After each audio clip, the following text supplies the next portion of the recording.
नमस्कार, हस्तक्षेप में आपका स्वागत है। मैं हूं अमलेंदु उपाध्याय। लोकसभा चुनाव के बाद संसद के पहले सत्र में ही भारतीय जनता पार्टी और विपक्ष के बीच एक जबरदस्त टकराव देखने को मिला। प्रधानमंत्री नरेंद्र मोदी ने जिस तरीके से संसद में अपनी बात रखी और नेता प्रतिपक्ष के तौर पर राहुल गांधी ने जिस तरीके से अपनी बात रखी, उससे साफ समझ में आ गया कि देश की राजनीति अब किस तरफ जा रही है। चर्चा होने लगी है कि ये सरकार कुछ दिनों की मेहमान है और अपने ही बोझ से गिर जाएगी। अब ये गिरेगी कि नहीं गिरेगी ये तो आने वाला समय बताएगा, लेकिन इसको लेकर के चर्चाएं हो रही हैं और लगातार देश के अंदर जो परिवर्तन हो रहे हैं राजनीति में, उसको लेकर के समीक्षा की जा रही है।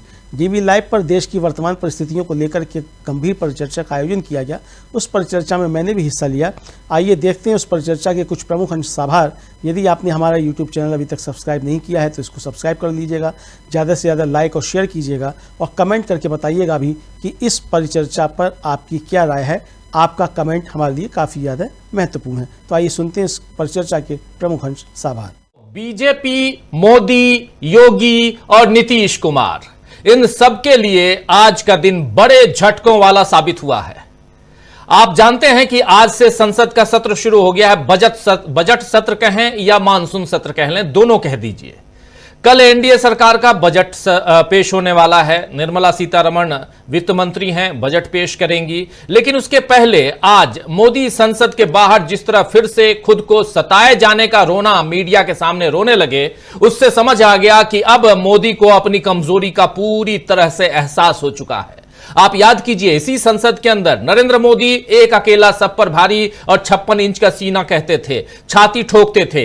लेकिन अब सदन के अंदर घुसने से पहले नरेंद्र मोदी रोने लगते हैं या रोने जैसा अपना पूरा का पूरा भाषण या बयान जो है वो बना लेते हैं, तो क्या कहा जाए। वैसे भी संसद में राहुल गांधी के नेता प्रतिपक्ष यानी एलओपी होने के बाद से नरेंद्र मोदी थोड़े और कमजोर दिख रहे हैं। बीजेपी के सांसद अब भी राहुल गांधी को खारिज करने की कोशिश कर रहे हैं। जैसे आज संसद में नीट के मामले पर राहुल गांधी ने अपनी बात सामने रखी और शिक्षा मंत्री धर्मेंद्र प्रधान उसे खारिज करने लगे, लेकिन अपने मकसद में कामयाब वो नहीं हुए। आइए पहले देखते हैं कि क्या कुछ कहा था राहुल गांधी ने सदन के अंदर। नीट का मामला अंग्रेजी में बोल रहे हैं, आपको समझ में आ जाएगी बातें, लेकिन बहुत महत्वपूर्ण है, सुनिए जरा। Speaker sir, it's obvious to the whole country. It's obvious to the whole country that there is a very serious problem in our examination system. This is not just a question of NEET, it is in all the major examinations. Now, the minister has blamed everybody except himself. Right? I don't even think he understands the fundamentals of what is going on here. आप प्रश्न क्या है आपका? आ रहा हूं sir. Sir ये मैं question को सेटअप कर रहा हूं। से प्रश्न पूछते हैं। ये the issue is that there are millions of students in this country who are extremely concerned at what is going on and who are convinced that the Indian examination system is a fraud. That is what is at stake here. Millions of people believe that if you are rich and if you have money, you can buy the Indian examination system. And by the way, and this is the same feeling that the people in the opposition have. And that is why we are asking some very simple questions to Honorable Minister. Number one, as this is a systemic issue, what exactly are you doing to fix this issue at a systemic level? Yes. That's the first question.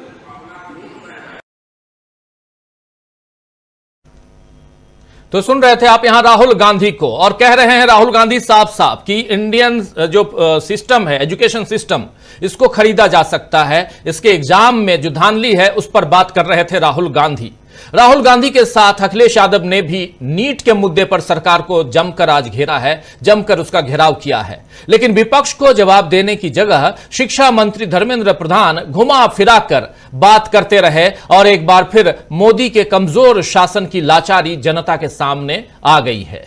Modi को संसद के बाहर रोने की जरूरत क्यों पड़ी, यह आज के घटनाक्रम से समझ में आ जाता है। संसद के बाहर खड़े होकर नरेंद्र मोदी ने लोकतंत्र में विरोध की आवाज और नफरत की आवाज का फर्क बताने की कोशिश की, और इधर सुप्रीम कोर्ट ने कांवड़ यात्रा में नाम और पहचान उजागर करने वाले बीजेपी सरकार के फैसले पर अंतरिम रोक लगा दी, जो मोदी, योगी, विश्व हिंदू परिषद, आरएसएस, इन सब के लिए एक बड़ा झटका है। ये जो आप देख रहे हैं स्क्रीन पर, यह आदेश है, यह ऑर्डर है, अंतरिम आदेश।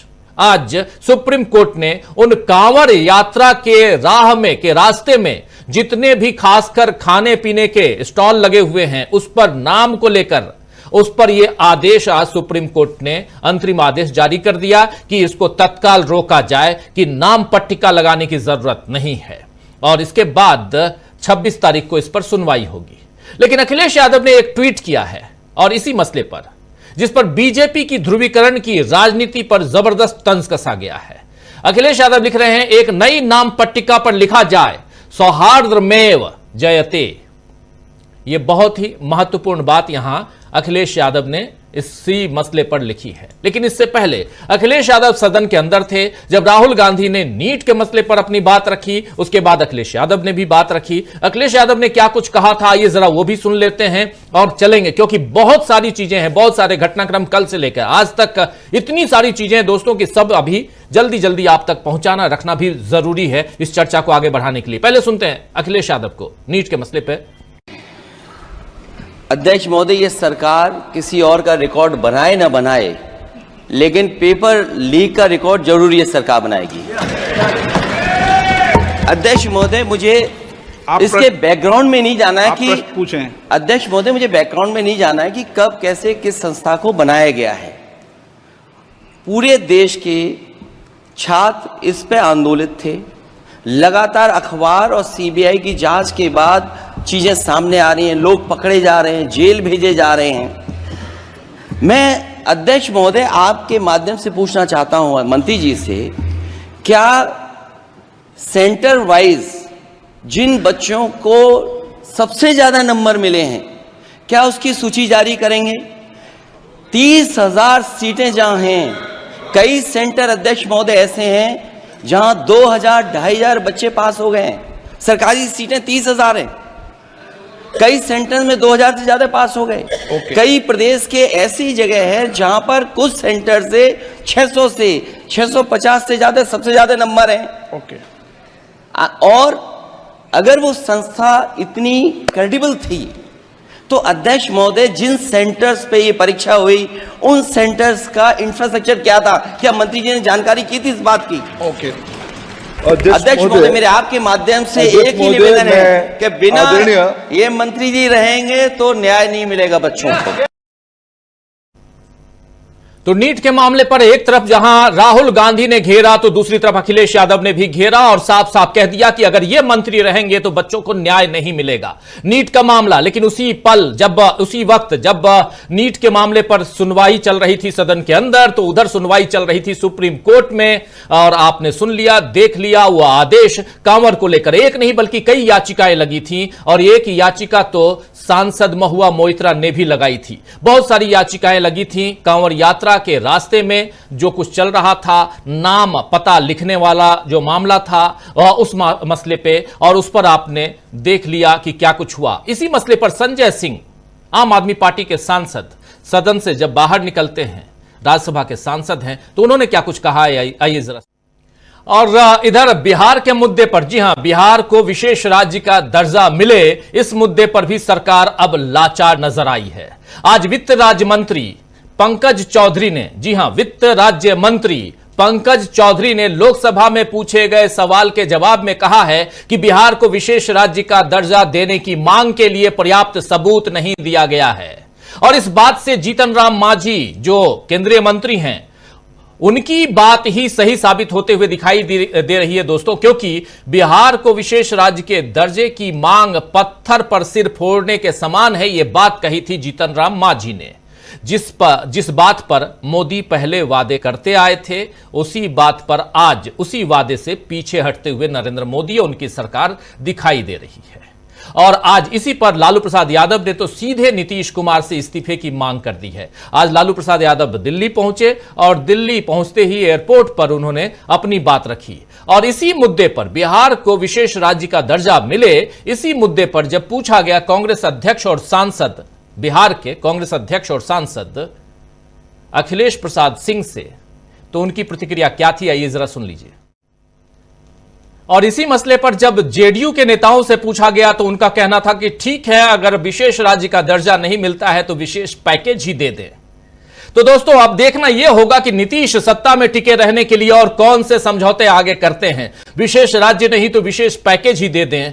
क्या आखिर खैरात मांग रहे हैं आप अपने लिए या उस राज्य के की जनता के लिए, उस राज्य की बढ़ोतरी के लिए, उस राज्य के डेवलपमेंट के लिए, उस राज्य के विकास के लिए? वहीं नरेंद्र मोदी भी आज आरएसएस की नाराजगी को दूर करने की कोशिश में जुट गए हैं और वहां भी कहीं ना कहीं समझौता करते हुए नरेंद्र मोदी दिखाई दे रहे हैं। सही आप सुन रहे हैं दोस्तों।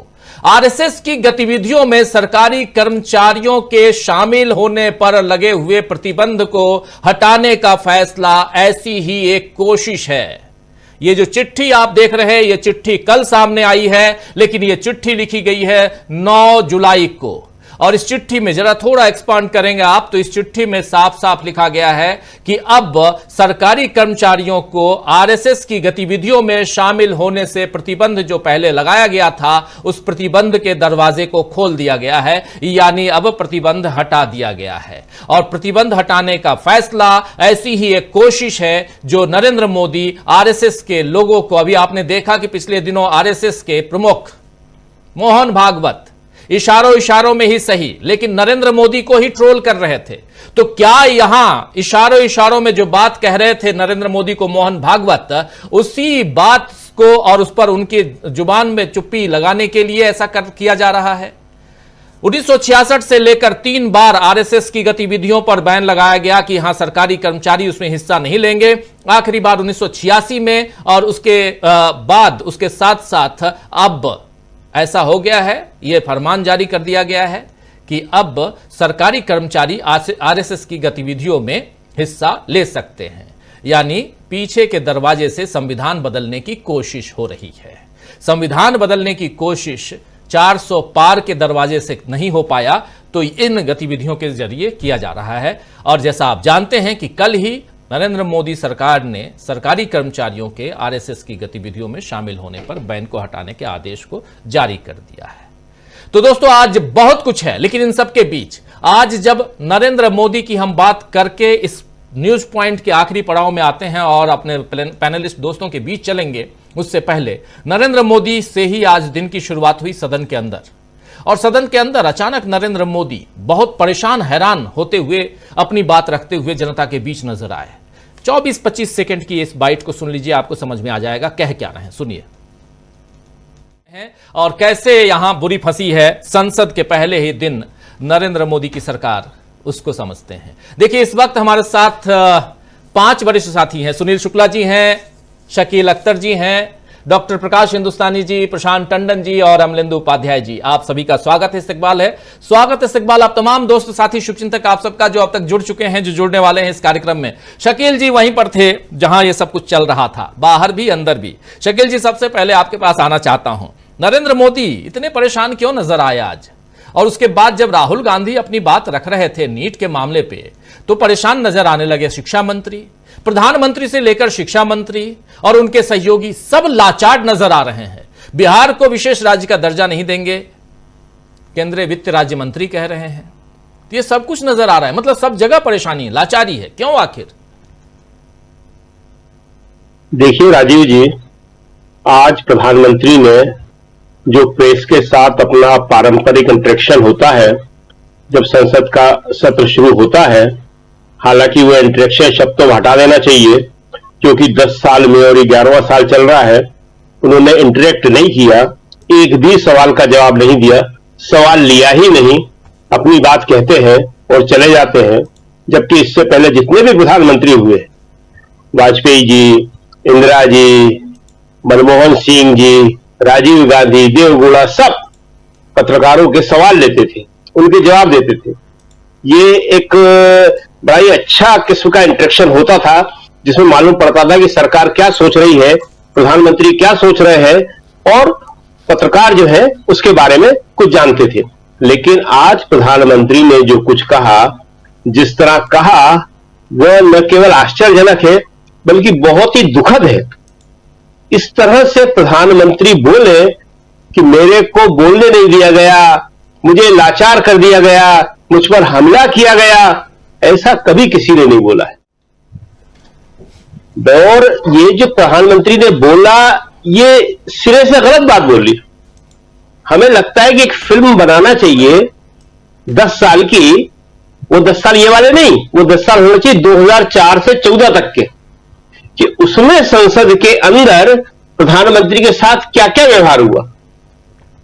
मनमोहन सिंह को चोर है, चोर है, चोर है बोला गया संसद के अंदर, सदन के अंदर, लेकिन उन्होंने इससे विचलित होकर इस तरह की बात कभी नहीं की। तो ये जो सवाल है, सबसे बड़ा सब जगह यही पूछा जा रहा है कि प्रधानमंत्री आखिर इस तरह से क्यों बोल रहे हैं, अपने आप को पीड़ित क्यों दिखा रहे हैं। तो उसका जो एक जवाब है, और वही जवाब सबके पास है, किसी के पास दूसरा नहीं है, वो ये है कि राहुल गांधी जिस तरह एलओपी की हैसियत से सरकार पे अटैक कर रहे हैं, सरकार से सवाल पूछ रहे हैं, उसे जवाबदेह बना रहे हैं, तो मोदी जी के पास कोई जवाब नहीं है। और मोदी जी जो है अपने आप को पीड़ित बता के, दया का पात्र बता के, अपने आप को यह बता के कि देखो मेरे साथ कितना बुरा व्यवहार हो रहा है, लोगों की सहानुभूति जीतना चाहते। आज आप देखिए 2 घटनाएं हुई, एक सदन के नेता मोदी जी और एक प्रतिपक्ष के नेता राहुल गांधी। राहुल ने आज क्वेश्चन आवर में नीट की बात की, सिर्फ एक बात नीट की, सारी परीक्षाओं की बात की। मतलब उन्होंने अपने आप को इस पर केंद्रित रखा है कि जो देश के युवा और उनके माता पिता सब चिंतित हैं, उसके बारे में सरकार को जवाब देना पड़ेगा। और आपने देखा होगा कि बाहर जो है पत्रकार राहुल गांधी अपनी बात कह रहे थे, तो उन्हें डिरेल करने की बड़ी कोशिश कर रहे थे। उनसे पूछ रहे थे कि वो आपने आरएसएस के बारे में कहा था, और राहुल का आप अपने मुद्दे पे टिके रहने का प्रतिबद्धता देखिए। जी हाँ, यही है, वो यही वाला है। ये जरा देख, उन्होंने कहा, जरा सुन लेते हैं इसको, जिस पे आप चर्चा कर रहे हैं, जरा सुनाइए क्या कह रहे हैं राहुल गांधी। आपने तो राहुल कह रहे हैं कि नहीं, इस वक्त मेरा पूरा ध्यान जो है नीट के ऊपर है। और ये बहुत जरूरी सवाल है। देखिए, आज भी हिंदुस्तान में, और आज नहीं, 50 साल पहले भी और 70 साल पहले भी, मां बाप का सपना एक ही होता था हमेशा से कि बच्चा मेरा डॉक्टर बने। आज भी हिंदुस्तान में सबसे नोबल प्रोफेशन जो है डॉक्टरी का माना जाता है। बच्चे का मेडिकल में एडमिशन होते ही मां बाप को लगता है कि उनका सोशल स्टेटस बदल गया, और बदल भी जाता है, लोग उनके पास सलाम करने आने लगते हैं। तो ये एग्जाम जो है अगर ईमानदारी से नहीं होगा, मेरिट के आधार पर नहीं होगा, तब तो ये इससे बड़ा धोखा कोई देश के साथ और देश के युवाओं के साथ और उनके मां बाप के साथ हो नहीं सकता। लाखों लोग इससे प्रभावित हुए हैं, लाखों लोग। और आपने देखा कि आज जो है, जब राहुल ने कहा कि सारे एग्जामों में, लोकसभा में जब वो बोल रहे थे, वो आपने सुनाया, उनकी बाइट, उनका भाषण सुना हुआ, सवाल सुनाया, सवाल होता है वो, सवाल सुनाया, तो जिस अंदाज में स्पीकर ने बोला, आज तक किसी स्पीकर ने एलओपी से ऐसे नहीं बोला। क्या आपको यह नहीं कहना चाहिए? आप सीधे सवाल पूछिए। एलओपी अपने आप में जब खड़ा होता है तो सत्ता पक्ष बैठ जाता है। एलओपी का दर्जा सदन में उतना ही महत्वपूर्ण होता है जितना सदन के नेता का होता है। लेकिन राहुल से डिरेल नहीं हो रहे हैं। राहुल को मालूम है कि यह सब मेरे साथ किया जाएगा, और वो अपनी इस बात पे कायम है। और यही बात जो है मोदी जी को और उनकी पूरी सरकार को परेशान किए हुए है कि अगर राहुल इसी तरह नीट, परीक्षाओं में हुई धांधली, पेपर लीक, अग्निवीर, महंगाई, बेरोजगारी जो पिछली बार भी उन्होंने करा, तो फिर सरकार के पास कोई जवाब नहीं होगा। और आप देख रहे हैं कि वो मीडिया को कुछ ना कुछ दिखाना पड़ता है। बहुत कोशिश करता है मीडिया की नहीं दिखाए, लेकिन अगर नहीं दिखाएगा तो उसका मीडिया चलेगा नहीं। लोगों के पास और माध्यम है जानकारी के, वो यूट्यूब चैनल से देखेंगे, सोशल मीडिया से देखेंगे, कहीं और से देखेंगे, वो इनके जो जिसे गोदी मीडिया कहते हैं देखेंगे नहीं। और दूसरा जो बहुत महत्वपूर्ण है, सुप्रीम कोर्ट का आज का जो आदेश है, देखिए सरकार ने पूरी कोशिश कर ली थी, यूपी सरकार ने पहले और उसका उत्तराखंड सरकार ने, कि ये जो है जहर की फसल जो है देश में बो दी जाए। फसल तो खैर बोई हुई है, लेकिन उसे और आगे बढ़ा दी जाए। और उसके लिए उन्होंने एक नया तरीका सोचा था कि दुकानों के ऊपर, खाने पीने के स्टॉलों के ऊपर अपने नाम लिखें। और अभी आप संजय सिंह को सुन रहे थे, और हम देख रहे हैं कि पूरा देश इस बात को बड़ी अच्छी तरह समझ गया, हर नेता समझ गया कि यह बात खाली मुसलमानों के लिए नहीं है। आमतौर पे जो निशाना है वो दलित और पिछड़ा है। दलित अपने नाम से कोई भी खाने पीने का स्टॉल नहीं लगा सकता। पिछड़ों में भी यादव के अलावा जो दूसरे पिछड़े हैं, अति पिछड़े हैं, वो भी नहीं लगा सकते। छुआछूत का आज भी माहौल फिर उतना ही बढ़ाया जा रहा है। इस छुआछूत को देश में, अस्पृश्यता को देश में गांधी ने खत्म किया था, नेहरू ने खत्म किया था। कहीं कोई किसी को याद है कि आरएसएस ने या बीजेपी के किसी नेता ने इन मुद्दों को खत्म करने के लिए कोई मुहिम चलाई हो, कोई आंदोलन किया हो या कोई बात भी की हो? वे तो अभी जो सबको मालूम है कि दिल्ली यूनिवर्सिटी में प्रस्ताव भी पास हो गया था कि मनुस्मृति पढ़ाई जाएगी, और मनुस्मृति में क्या है वो सबको मालूम है ये बात। इसीलिए पूरे देश का विपक्ष, जनता, बुद्धिजीवी, तो सारे लोग जो है इस बार खुल के खड़े हो गए कि आज आप जो नाम लिखवा रहे हो वो सिर्फ देश में भेदभाव बढ़ाएगा, इसके अलावा इसका कोई और असर नहीं होगा। देखिए जो बहुत सारे इश्यू, एक लास्ट और कह रहे हो खाली, बस फिर बात खत्म करेंगे। जो आरएसएस की आपने बात करी, तो आरएसएस के बारे में भी ये बात लोगों को मालूम होना चाहिए और बताई जाना चाहिए कि जिन सरदार पटेल का नाम ये सबसे ज्यादा लेते हैं, उन सरदार पटेल ने गृह मंत्री रहते हुए जो गांधी की हत्या हुई थी उसके बाद आरएसएस से प्रतिबंध लगाया था। और आरएसएस के उस वक्त के सरसंघ चालक गुरु गोलवलकर के पत्र के जवाब में, वो नेहरू को पत्र लिखते थे, गोलवलकर, नेहरू जवाब नहीं देते थे, वो कहते थे होम मिनिस्टर से बात करिए, उनको फॉरवर्ड कर देते थे सरदार पटेल को। तो उन्होंने लिखा था कि संघ के द्वारा देश में फैलाए गए जहरीले माहौल के कारण ही हमारे प्रिय नेता की हत्या हुई है, और सरदार पटेल ने प्रतिबंध लगाया था। तो सरदार पटेल की एक तरफ ये बात करते हैं और दूसरी तरफ ये आरएसएस के ऊपर लगाए हुए प्रतिबंध को हटाते, ये भी जनता स्वीकार नहीं करेगी, क्योंकि पिछले 10 साल में आरएसएस हो, चाहे विश्व हिंदू परिषद हो, या जितने भी नफरती संगठन हो, उन सबकी सच्चाई लोगों के सामने आ चुकी है। जी राजीव जी बिल्कुल।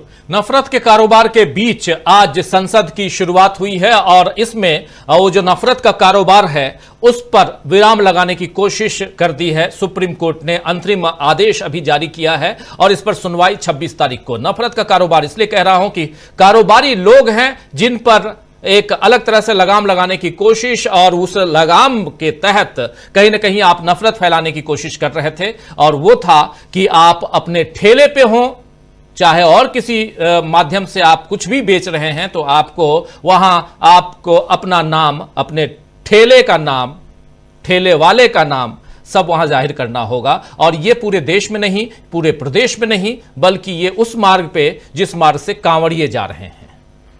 क्या ये सही है?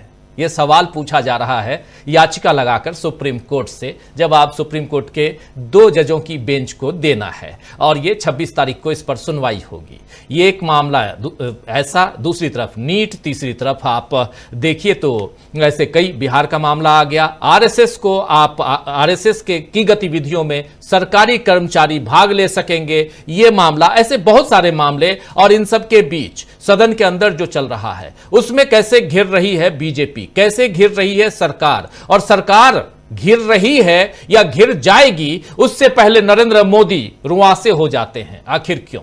प्रशांत टंडन जी, पहले आपके पास आना चाहता हूं, फिर सुनील शुक्ला जी के पास आता हूं। प्रशांत जी, क्या कैसे देखते हैं आज का दिन? कल इससे भी बड़ा दिन होने वाला है क्योंकि संसद में बजट पेश होगा, लेकिन आज देखिए, मोदी जी जो अपना विक्टिम कार्ड खेल रहे हैं कि मेरा गला घोट दिया। पहली बात तो उनकी शब्दावली पे जरा मैं आ जाता हूँ कि कभी वो कहते हैं एक अध्यादेश जारी होता है, सरकारी आदेश, गजट, संविधान की हत्या, बटन ऐसे दबाव के जैसे फांसी दे रहे हो। अब आज वो अलाय कि गला घोट रहे हैं। तो उनकी शब्दावली, मुहावरे, इन सब में हिंसा की झलक दिखती है। ये एक प्रवृत्ति है जो दिखाई देती है, भाषा में दिखाई देती है, और अच्छा नहीं लगता है प्रधानमंत्री के मुंह से ऐसी बातें। लेकिन वो क्यों कर रहे हैं ऐसा? राजीव जी, अभी तक नरेंद्र मोदी संसद को अपने प्रचार का, अपनी इमेज बिल्डिंग का, राष्ट्र के नाम संदेश देने का एक मंच बना के चल रहे थे। लंबे लंबे भाषण देते थे, बिरला जी मुस्कुरा मुस्कुरा के उसको सुनते थे, और वो किसी को भी कुछ भी हंसी मजाक, खिल्ली, असंसदीय भाषा सब कुछ कर रहे थे वहां पे। और उसको, संसद को उन्होंने एक मंच बना रखा था रैलियों का जैसे। अब वो लग्जरी खत्म हो गई, वो सुविधा खत्म हो गई, जनता ने खत्म कर दी। अब वहां पे नेता प्रतिपक्ष है, मजबूत संख्या में विपक्ष है। आप बोलेंगे, कोई अनर्गल बात बोलेंगे, टोका टोकी भी होगी। संसद के बाहर जो आप करेंगे, अगर आप मणिपुर के साथ न्याय नहीं करेंगे, संसद में आवाज उठेगी। और अगर आप भाषण देंगे उसमें मणिपुर का जिक्र नहीं होगा तो लोग सवाल पूछेंगे। नीट के बारे में सवाल पूछेंगे लोग। कांवड़ यात्रा के दौरान हिंदू मुसलमान करने की कोशिशों पे सवाल पूछे जाएंगे। अडानी को एयरपोर्ट देने पर और पुल बहने पर सवाल पूछे जाएंगे। बेरोजगारी पे सवाल पूछे जाएंगे। ये संसद है। संसद में जनता चुन के इसीलिए भेजती है कि सरकार की जवाबदेही तय की जाए। मोदी साहब जवाबदेही नहीं चाहते थे, इसलिए अब उनका गला सूख रहा है और उनको लग रहा है कि उनके साथ बड़ा अन्याय हो रहा है कि वो मंच छिन गया। याद कीजिए ना, आप जब भी मोदी साहब बोलते हैं, बिरला जी का तो आप स्पीकर हैं, लेकिन आप देखिए कि जब उनकी गर्दन प्रतिपक्ष की तरफ होती, विपक्ष की तरफ होती है, तो उनका चेहरे का भाव कुछ और होता है, और जैसे उनकी गर्दन सत्ता पक्ष की तरफ घूमती है, उनका चेहरे का भाव बदल जाता है। ये स्पीकर के चेयर पर बैठे हुए किसी व्यक्ति को शोभा नहीं देता। हम लोगों ने बहुत सारे स्पीकर देखे हैं, न्यूट्रल होकर लोग बैठते हैं, विपक्ष के भी लोगों से थोड़ा सहजता से बात करते हैं। दोनों हाउस में हम देखते हैं कि विपक्ष के, जैसे ही विपक्ष का कोई व्यक्ति खड़ा होता है, टोका टोकी शुरू हो जाती है चेयर की तरफ से। अभी राहुल गांधी खड़े हुए, सवाल पूछिए। अरे भाई, एक लाइन तो आप उनको बोल दीजिए, सवाल का एक भूमिका भी तो बनाएंगे वो। बिल्कुल। तो ये जो टोका टेकी है, इसके बावजूद जैसे शकील जी ने कहा कि अब राहुल गांधी वहां पे फ्रंट फुट पे बैटिंग कर रहे हैं, सवाल की जवाब, सरकार की जवाबदेही तय कर रहे हैं। और सबसे बड़ी बात राहुल गांधी की कि मुद्दे से भटकते नहीं है वो। आज संसद के बाहर एक रिपोर्टर ने उनसे आरएसएस के बारे में सवाल पूछा। हम सब जानते हैं कि आरएसएस के बारे में राहुल गांधी खूब बोलते हैं, लेकिन आज मामला नीट का था। उन्होंने कहा आज मैं नीट पे ही बोलूंगा, फोकस नीट है आज आरएसएस पे बात नहीं होगी। तो राहुल गांधी का फोकस बड़ा क्लियर है कि कब उनको कौन सा मुद्दा उठाना है, सरकार की जवाबदेही कहां तय करनी है। जिस दिन आरएसएस पे जवाबदेही तय करनी होगी तो उस दिन वो आरएसएस पे ही बोलेंगे। इन सब चीजों से परेशानी है बहुत सत्ता पक्ष को। और मोदी साहब का जो ब्रांड है, जिसकी चर्चा हम लोग कई बार कर चुके हैं, वो अब वो रहा नहीं है। तो इसलिए उनकी जो टीस है, उनके चेहरे के भाव, भाषा, इन सब में झलक रही है। जहां तक राजीव जी नीट का सवाल है, जब से सरकार आई है 2014 से लेकर अब तक 25 बड़े पर्चे लीक हो चुके हैं एग्जाम के, लाखों स्टूडेंट्स का भविष्य गड़बड़ हो चुका है। इस पे हम लोग कई 100 घंटे की चर्चा कर चुके हैं यहाँ पे अलग अलग दिनों। अब आप देखिए, जब सुप्रीम कोर्ट ने कहा कि सेंटर वाइज जो है रिलीज की है, तो सेंटर वाइज रिलीज हो गए, जिसकी एक झलक मैं आपको बता दूं कि राजकोट के एक ही सेंटर से 12 स्टूडेंट्स को 700 प्लस मार्क्स आ गए, यानी 720 में से 700 प्लस मार्क्स। ऐसे ही 8 स्टूडेंट्स को आ गए सीकर में। ये सब वहां पे हो रहा है, कई कई सेंटर में कई कई टॉपर्स निकल के आ रहे हैं। इसका दूसरा एक पहलू क्या होगा?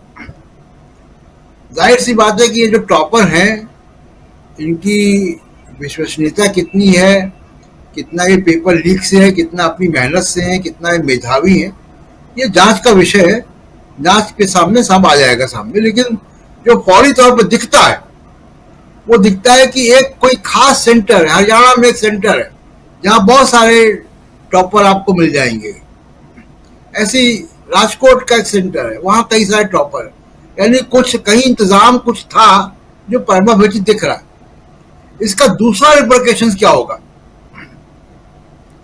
देखिए, आप भी इंजीनियर रहे हैं, जो हम लोग कंपटीशन में जब जाते हैं तो कंपटीशन में कैसे तय होता है? कंपटीशन में मार्क्स की रैंकिंग के हिसाब से टॉप इंस्टीट्यूट मिलते हैं। अब आप देखिए कि जो जुगाड़ करके जो टॉपर बने हैं वो जाएंगे टॉप इंस्टीट्यूट्स में, और जिसने मेहनत की है और जिसके नंबर रैंकिंग कम है वो जाएगा खराब इंस्टीट्यूट में या थोड़ा सा दोयम दर्जे के इंस्टीट्यूट में, जिनकी अहमियत कम है, जिनकी फैकल्टी अच्छी नहीं, जिनका नाम कम है। अब वो देखिए कि ये जब ये जाएंगे पेपर लीक वाले कैंडिडेट, तो उस इंस्टीट्यूट को ही बदनाम करेंगे जी। अब आप देखिए कि उस इंस्टीट्यूट के पढ़े हुए डॉक्टर्स की क्या वैल्यू होगी। जैसे कुछ एक मेडिकल कॉलेजेस हैं देश में, चंडीगढ़ का पीजीआई है, एम्स है, लखनऊ का केजीएमयू है, मौलाना आजाद है। ये ऐसे इंस्टीट्यूट माने जाते हैं कि यहाँ के पास हुए डॉक्टर अच्छे डॉक्टर माने जाते हैं। अब इन इंस्टीट्यूशंस की गरिमा पे भी असर पड़ेगा, इनके क्वालिटी ऑफ डॉक्टर्स पे असर पड़ेगा। तो इसका सरकार के पास कोई जवाब नहीं है। और वो कह रहे हैं पार्लियामेंट में खड़े होके कि हमें कोई पेपर लीक नहीं हो रहा, सुप्रीम कोर्ट में कुछ और बात कह रहे हैं। आप एक ही सरकार दो तरीके की बातें कर रही है। ये तमाम ऐसे मसले हैं जिससे लग रहा है कि सरकार के पास अब सरकार चलाने वाला जो एक स्किल होना चाहिए, वो स्किल सरकार चलाने वाला नहीं है। और सरकार चलाने की कसौटी ही तब आती है जब आपको गठबंधन की सरकार चलानी पड़े। ये लोग मजाक उड़ाते थे मनमोहन सिंह का। गठबंधन की सरकार चलाना आसान नहीं होता है। अभी सेशन को आप देखिए, नरेंद्र मोदी को कितनी मुश्किलें आएंगी। गठबंधन की सरकार कैसे चलाई जाती है, इनको अच्छे से इसकी समझ आ जाएगी। राजीव जी बिल्कुल बिल्कुल। सुनील शुक्ला जी, क्या यहां सत्ता पक्ष जो है वो विपक्ष से और खासकर राहुल गांधी से अपने बचाव के हथकंडे ढूंढ रहा है, या कहें कि यहां नरेंद्र मोदी का आज का सुबह का भाषण जो संबोधन है मीडिया को, मीडिया के जरिए देश को जो भी कह लें, वो संबोधन, और उसके अलावा राहुल गांधी जब नीट के मामले पे अपनी बात रखते हैं तो उनके ऊपर उल्टा ही प्रहार, ये सब एक, ये नहीं लगता कि कहीं ना कहीं जो राजनीति है वो एक दूसरे उस पे चली गई है, और खासकर सत्ता पक्ष की राजनीति जहां वो बचाव का रास्ता ढूंढ रही है? जी, बचाव का रास्ता बचा भी है कि नहीं, मेरे अपने जीवन की स्मृतियों में यह मैंने प्रधानमंत्री को इस तरह से सदन के सत्र के पहले दिन उस परिसर में इस भावभंगिमा के साथ बोलते हुए किसी को नहीं देखा है, किसी को नहीं देखा है। और एक तरह से अगर प्रधानमंत्री अगर विक्टिम है तो इस देश से बचा कौन, फिर सुरक्षित कौन है? फिर तो आप अपने गवर्नेंस की कली खुद खोल रहे हैं।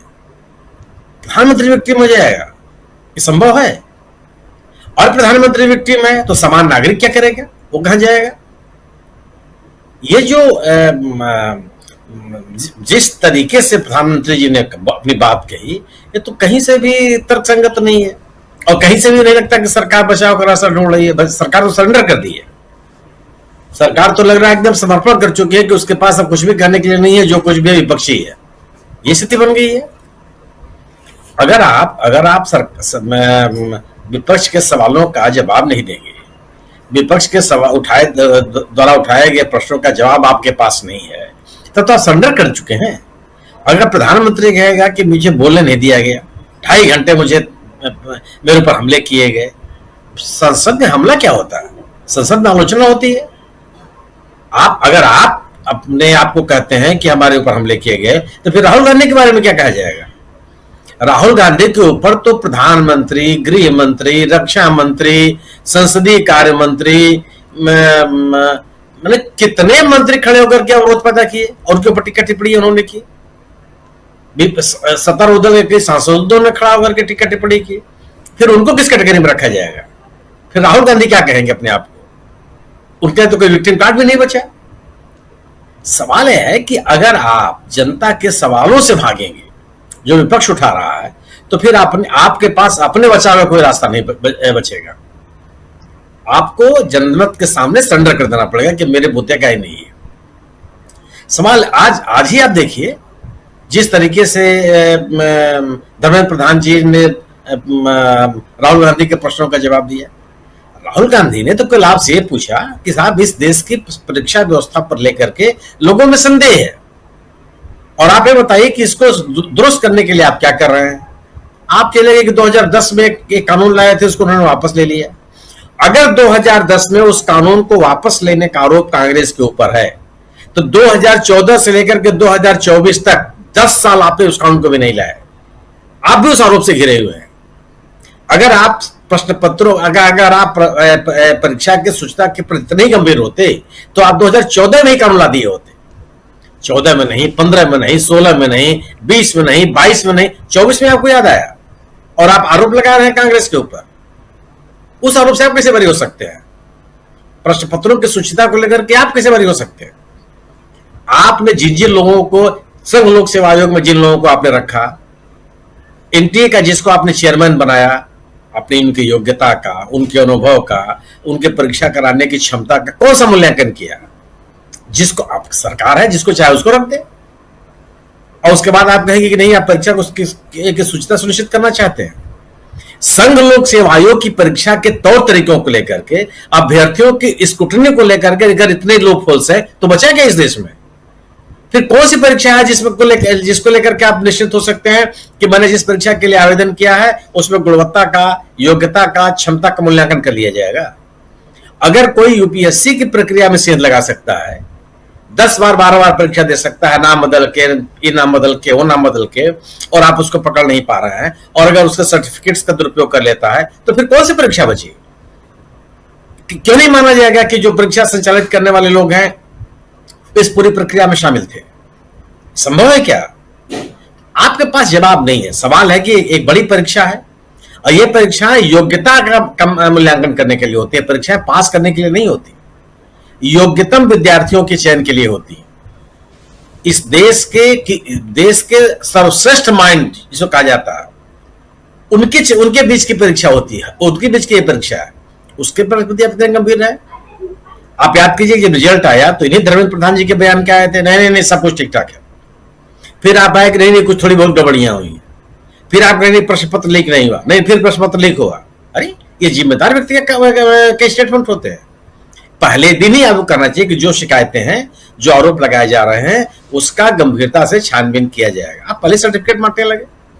जब आपका यह तरीका होगा तो निश्चित रूप से आपके पास बचाव कोई रास्ता बचेगा नहीं, संभव ही नहीं।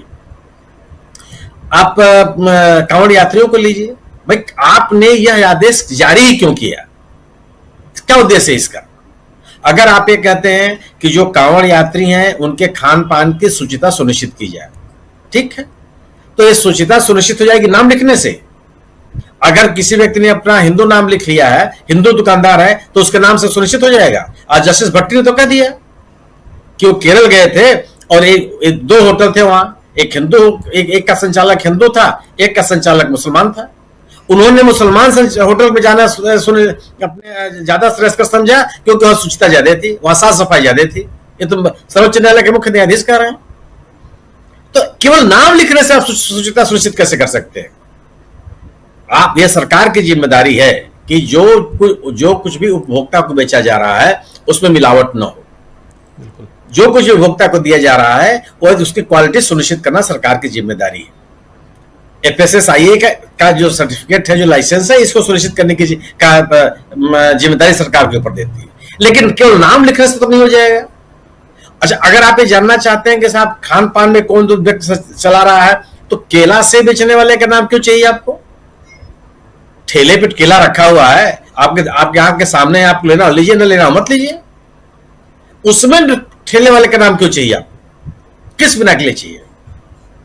रेहड़ी पर एक खुमचा व्यक्ति लगा के बैठा हुआ है, उसका नाम आपको क्यों चाहिए? वो कुछ बना के तो बेच नहीं रहा है। अच्छा, चाय का एक व्यक्ति स्टॉल लगाए हुए है, उसमें कौन सी आपको क्या देखना है? आपको केवल, अगर आप ये चाहते हैं कि वो भी अपना नाम लिखे, तो केवल आप ये तो देखना चाहते हैं कि यह व्यक्ति है कौन, हिंदू है, मुसलमान है, किस जाति का है, किस बिरादरी का है, ये तो आप देखना चाहते हैं। और क्या यह देखा जाना या देखे जाने की कोशिश करना ये संवैधानिक प्रावधानों के अनुकूल है? एक विकसित समाज का लक्षण है? किस बिना, लक्ष्य आपका क्या है?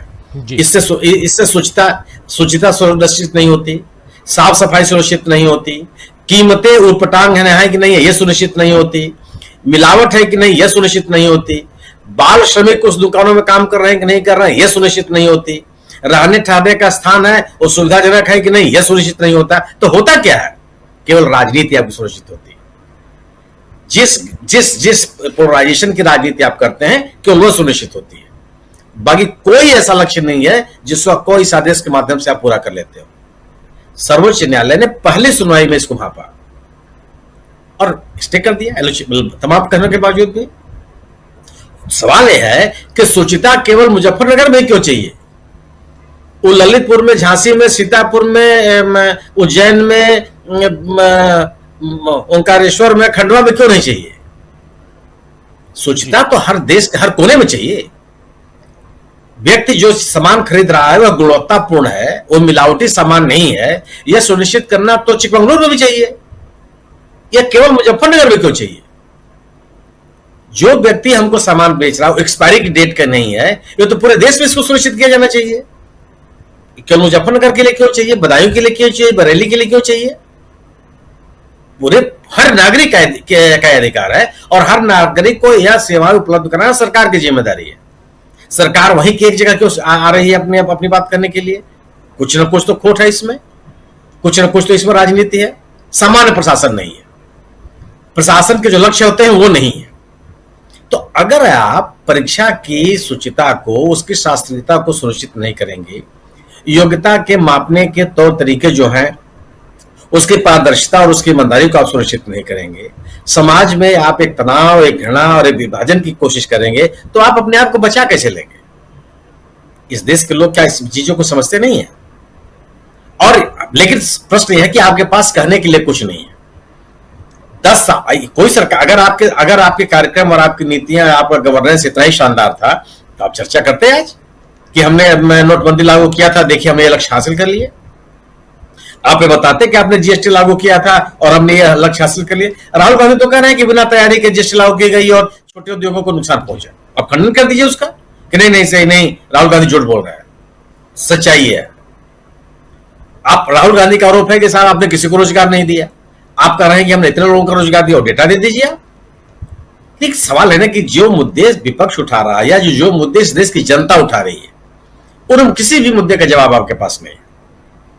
तो आप इस तरह का एक माहौल बनाने का प्रयास करेंगे कि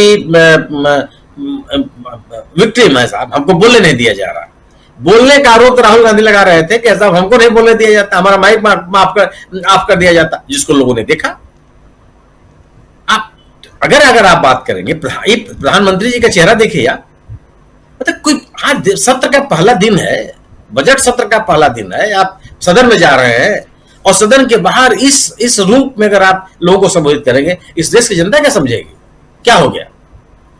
और एक लाचार, एक कमजोर, एक विवश प्रधानमंत्री के रूप में अगर आप इस देश के सामने उपस्थित होते हैं तो आप ये बचाव का रास्ता थोड़े है, ये समर्पण की स्थिति है कि जो अब हमसे नहीं हो पाएगा। तो सरकार की स्थिति, अगर आप गवर्नेंस को पारदर्शी तरीके से लागू नहीं करेंगे, गवर्नेंस के इश्यूज को लेकर के आप गंभीर नहीं होंगे, तो निश्चित रूप से आपको कोई यही दिन देखना पड़ेगा। प्रश्न सवाल का है ना, ये क्वेश्चन आवर है जिसमें राहुल गांधी बोल रहे थे, पूरा सवाल आप सुन लीजिए और आप धर्मेंद्र प्रधान का जवाब सुन लीजिए आप, और माननीय लोकसभा अध्यक्ष की टिप्पणी पर सुन लीजिए। अरे देश का सम्मान किस चीज से गिरता है? परीक्षाओं में बेईमानी हो रही है इससे गिरता है कि बेईमानी की चर्चा करने से गिरता है? ये किसको समझा रहे हैं आप? जिन परीक्षाओं में बेईमानी हो रही है, अगर ये बने रहिए, परिचर्चा अभी जारी है। वीडियो को लाइक और शेयर कर दीजिए और चैनल को सब्सक्राइब कर लीजिए। आइए आगे सुनते हैं इस परिचर्चा। दुनिया को ये जानकारी होगी कि देश के सबसे बड़ी परीक्षा में बेईमानी हो रही है, उससे देश की प्रतिष्ठा प्रभावित होगी कि उस बेईमानी की चर्चा करने से प्रभावित हो जाएगी। कौन सा तर्क है? कौन मान लेगा आपको? अगर संघ लोक सेवा आयोग की परीक्षाओं में परीक्षाएं साफ सुथरे तरीके से नहीं हो रही हैं, जिसको भी ये जानकारी होगी, और ये हम आपको कह नहीं रहे हैं, इसको लोक सेवा आयोग ने खुद, संघ लोक सेवा आयोग ने खुद ही स्वीकार कर लिया कि पूजा खेड़कर के मामले में कितनी लापरवाहियां हुई हैं, किस किस स्तर पे हुई हैं जी। ये फिजिकल हैंडीकैप के मामले को लेकर के और कितने मामले आ गए। तो अगर इस तरह की बात होती है तो किसी देश की प्रतिष्ठा इसमें गिरती है। अगर नीट की परीक्षा में लोगों को लेकर के सवाल उठ रहे हैं कि इतनी बड़ी परीक्षा है, एक जो नई आपने संस्था बनाए वो संस्था कई परीक्षा आयोजित नहीं कर पा रही है, इससे आप देश की प्रतिष्ठा गिरती है। हम अपने आप को सुधारने के लिए अगर तत्पर हो रहे हैं, इसे तो नहीं गिरती। इस उत्तर संकेत जाता है कि हम सतर्क है, ह्यूमन एरर हो सकता है, हम उसमें सुधार करेंगे। स्पष्ट सवाल यही है केवल कि विपक्ष के द्वारा उठाए गए जो जनता के सवाल हैं, उन सवालों का जवाब इस सरकार के पास नहीं है, और यही इनकी मजबूरी है। आप अंतिम बात कर लूं, आप बिहार की बात कर रहे हैं, आप याद कीजिए बिहार को स्पेशल स्ट्रेस देने का मुलाज है क्या? जब बिहार से कट करके झारखंड बना था, याद कीजिए लालू प्रसाद यादव से मुख्यमंत्री थे, यही एनडीए की सरकार थी अटल बिहारी वाजपेयी की, तब से स्पेशल स्टेटस मांगा जा रहा है, मिल गया। 16वां वित्त आयोग कह चुका है कि केवल कुछ राज्य हैं, पर्वतीय राज्य और नॉर्थ ईस्ट, उन्हीं को स्पेशल स्टेटस मिलेगा, बाकी किसी को नहीं मिल सकता। आप बदलिए, आप कहें कि हम उसको बदलेंगे। जो भारतीय जनता पार्टी कई राज्यों को स्पेशल स्टेटस देने के पक्ष में नहीं रही है, वो कैसे दे देगी आज? अगर इसने वो पंडोरा बॉक्स खोला तो कौन नहीं आ जाएगा मांगने के लिए? किस मुद्दे पर आप राजनीति कर रहे हो और कैसे जनता इसको नहीं समझ पा रही है? तो जो भी मुद्दे हैं, मेरा अपना ये मानना है कि सरकार सवालों से घिरी हुई है, और ऐसे सवालों से घिरी हुई है जिसका जवाब उसके पास नहीं है। और अगर वो अपने आप को विक्टिम कार्ड खेलने का प्रयास करेगी, मुझे नहीं लगता कि लोग उसको स्वीकार करेंगे। जी बिल्कुल बिल्कुल आप सही कह रहे हैं। और यहां से जरा राजनीति जो आप समझा रहे थे उसको और आगे बढ़ाते हैं, समझने की कोशिश करते हैं। डॉक्टर प्रकाश हिंदुस्तानी जी, आपसे जरा समझो कि कैसे आप देखते हैं यहां विपक्ष की राजनीति और सत्ता पक्ष की राजनीति। प्रधानमंत्री नरेंद्र मोदी पहले दिन ही अगर इस ढंग से अगर बयान देते हैं तो इसके क्या मायने हैं, और उधर राहुल गांधी, अखिलेश यादव या विपक्ष के तमाम नेता, संजय सिंह, सबको आपने सुन लिया, ये सब लगातार हमलावर हैं और मुद्दों की भरमार है। इतने सारे मुद्दे हैं, किस पे बात करें, किस पे बात ना करें। और क्या यहीं से ये लगता है कि इस जो सत्र है, कल तो हालांकि बजट है, इस पे बजट पेश होना है, लेकिन उसके आगे सत्र में बहुत कुछ अभी होना बाकी है, ऐसा देखा जाए, और इसमें राजनीति कहां तक आप देख रहे हैं? राजीव जी, संसद का बजट सत्र हमेशा ही खास होता है, इस बार भी खास है, इसमें कोई दो मत नहीं। लेकिन प्रधानमंत्री नरेंद्र मोदी वर्तमान में जितने दबाव में हैं, उतने दबाव में वे पिछले 10 साल में नहीं रहे। बल्कि वे ही अपना दबाव बनाते रहे, किसी के बारे में कुछ भी कहते रहे, किसी को सुर्पणखा कहने की कोशिश की, किसी को 50 करोड़ की गर्लफ्रेंड कहने की और इशारा किया, और बड़े खुल के वे कहते रहे। लेकिन अभी दबाव एक एक नजर आते हैं। सबसे बड़ा दबाव तो सुप्रीम कोर्ट का, जहां वे कोई झोल करने जाते हैं तो सुप्रीम कोर्ट उन्हें रोक देता है। अब छोटी सी बात ही जो थी मुजफ्फरनगर की, छोटी सी नहीं बड़ी बात थी, लेकिन उन्हें लगा कि इससे वे उत्तर प्रदेश के कुछ इलाकों में अपना वोटों का ध्रुवीकरण कर लेंगे। लेकिन सुप्रीम कोर्ट ने पहले ही सुनवाई में बोल दिया कि नहीं, आप ये नहीं कर सकते, दुकानदारों को उनका नाम लिखने के लिए बाध्य नहीं कर सकते, उनका मोबाइल नंबर लिखने के लिए बाध्य नहीं कर सकते। यानी आप देखिए, इस देश में आप इलेक्टोरल बॉन्ड खरीदते हैं करोड़ रुपए का, उस पर किसी का नाम नहीं होता कि इलेक्टोरल बॉन्ड किस व्यक्ति ने खरीदा। लेकिन 10-20 रुपए के केले खरीद लो तो बेचने वाले का नाम होना चाहिए कि किसने बेचा। ये बड़ी हास्यास्पद बात थी। ऐसे लगातार आप अगर सुप्रीम कोर्ट को देखेंगे तो लगेगा कि सुप्रीम कोर्ट की चाबुक सरकार पर, सरकारी एजेंसियों पर, सीबीआई पर, ईडी पर लगातार पड़ रही है। हालांकि ये सुधर नहीं रहे हैं, लेकिन सुप्रीम कोर्ट के चाबुक है, जिसके कारण ये इनकी मनमानी थोड़ी सीमित है। दूसरा सबसे बड़ा दबाव मुझे लगता है कि आरएसएस का है। जिस तरह से मोहन भागवत रह रहकर सरकार की ओर इशारा कर देते हैं कि मानव से महामानव, फिर देवता, फिर भगवान, और फिर सर्व शक्तिमान प्रभु, वो सारी बातें ये दबाव में है। और आप देखिए कि अगर इन्हें आरएसएस से इतना ही लगाव था, आरएसएस पर प्रतिबंध हटाना ही था, तो सरकार बनते ही हटा देते। आपकी सरकार बनी थी इतने लंबे अवधि के बाद, स्वतंत्र रूप से केवल बीजेपी की सरकार ही चाहती तो हटा सकती थी, एनडीए के वोटों की जरूरत भी नहीं पड़ती, तब उन्होंने नहीं किया। तो अभी मुझे लगता है कि आरएसएस का दबाव अपने सर्वोच्च शिखर पर। एक और दबाव है जिसमें आज वित्त राज्य मंत्री जी ने कह दिया कि हम तो बिहार को विशेष राज्य का दर्जा नहीं दे सकते। उस पर लालू प्रसाद यादव की चुटकी उन्होंने ली है वो बहुत ही गंभीर है। उन्होंने कहा कि ये कैसी सरकार है जिसने बिहार की अस्मिता को बेच दिया है। तो नीतीश कुमार का दबाव है कि भाई मेरी लाज रख लो बनवारी, किसी तरह तो लाज रखो। उधर नवीन पटनायक का दबाव है, लोकसभा में कुछ सदस्य नहीं लेकिन राज्यसभा में उनके सदस्य, उनका दबाव। फिर सबसे बड़ा दबाव नेता प्रतिपक्ष का है, जो हिलते डुलते नहीं, जो टारगेट है उस पर ही वार करते हैं, उसी को बोलना है। उस नेता प्रतिपक्ष, जो अभिनेता प्रतिपक्ष, उनकी सदस्यता खत्म कराने की साजिश की गई थी, उनके चुनाव को अवैध कराने की कोशिश की गई थी, उनका मकान छीन लिया गया था, तो उनका दबाव है। और इस सबसे बढ़कर एक बात तो है कि परफॉर्मेंस का दबाव है। भाई आपको लोगों ने 240 सीटें दी है, परफॉर्म करके तो दिखाओ। तीसरी बार आपने शपथ ली है, केवल यही कहोगे कि मैं तीसरी बार बनाऊं, तो परफॉर्म करो। और देश में कुछ ठीक नहीं हो रहा, परीक्षाओं में पेपर लीक हो रहे हैं, रेलें वक्त पे चल नहीं रही है, मोदी के खिलाफ और योगी के खिलाफ आप कुछ कर पा नहीं रहे, चाहते हैं करें पर कर नहीं पा रहे हैं। केशव प्रसाद मौर्य को आप कोई झुंझुना नहीं दे पा रहे हैं, वो अलग दबाव है। तो इतने सारे दबाव और परफॉर्मेंस का दबाव तो है ही। तो अब उनके पास ये बात कहने के अलावा कोई चारा नहीं कि देखिए विपक्ष हम पे दबाव डाल रहा है,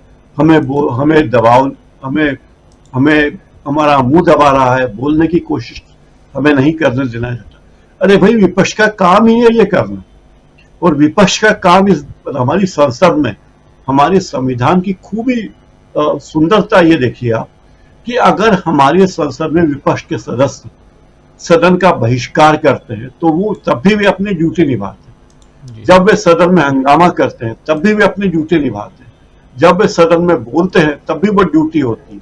तो ये एक ऐसा अद्भुत विलक्षण कार्य है जहां काम नहीं करना भी उनकी जिम्मेदारी है और काम करना है। अगर सरकार कोई गलत काम करेगी तो सदन का बहिष्कार करना एक प्रतीकात्मक चीज है। इन सब चीजों से मुझे लगता है कि माननीय प्रधानमंत्री मोदी जी बहुत परेशान हैं। इतने दबाव हैं, पार्टी के भीतर दबाव, संघ का दबाव, परफॉर्मेंस का दबाव, सुप्रीम कोर्ट का दबाव, लेकिन उनके पास फिर भी ऐसे हथियार हैं जिसका उपयोग करने से वो बाज नहीं आ रहे। ईडी सीबीआई का उपयोग लगातार कर रहे हैं, मध्य प्रदेश में हो रहा है, हरियाणा में हो रहा है विधायक के खिलाफ। तो ये सारी बातें जनता तक पहुंच रही हैं। मुझे लगता है कि इन सब चीजों से माननीय मोदी जी परेशान हैं।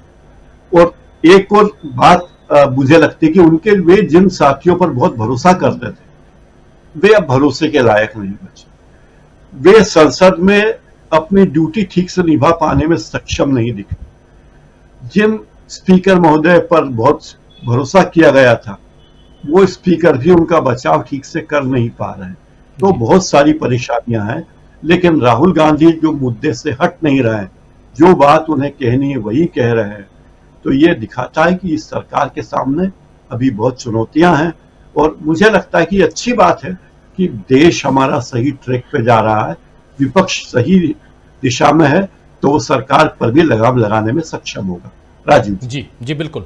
अमलेंदु उपाध्याय जी, अब जरा आते हैं जो हम लिख रहे हैं, क्या आपको लगता है कि संसद में बुरी तरह फंस गई है मोदी सरकार? निश्चित तौर पर राजीव जी, और इसका संकेत तो प्रधानमंत्री नरेंद्र मोदी ने आज सुबह सुबह आके सामने आकर खुद दे दिया। प्रधानमंत्री ने जिस तरीके से अपनी व्यथा व्यक्त की, और प्रधानमंत्री के उस आंख से आंसू ही नहीं निकले राजीव जी, वरना पूरा समंदर बह जाता। दिल्ली में वैसे भी आज बारिश बहुत ज्यादा हुई सुनते हैं, तो प्रधानमंत्री के बस आंसुओं का समंदर बहना बाकी रह गया था। बाकी प्रधानमंत्री ने सब बताया कि पूरी तरीके से फंसे हुए, पूरी सरकार फंसी हुई है। ये देखने में भी आया राजीव जी। सुबह जिस समय प्रश्नकाल शुरू हुआ, सदन की कार्रवाई शुरू हुई, और प्रश्नकाल शुरू होते ही राजीव जी जो दूसरा प्रश्न आया, मतलब पहला प्रश्न तो नीच को लेकर के आया, और नीच को इसको राजस्थान को लेकर के आया, राहुल का सवाल लेकर के आए थे वहां केंद्रीय विद्यालयों का लेकर, केंद्रीय विद्यालय के। और उसमें भी राजीव जी पोल खुल गई इस सरकार की। जो शिक्षा राज्य मंत्री खड़े हुए जयंत चौधरी बताने के लिए, तो उन्होंने बताया कि साहब वहां कोई भी केंद्रीय विद्यालय नहीं है, और वहां से राज्य सरकार की तरफ से अभी तक इसका कोई प्रस्ताव आया ही नहीं है।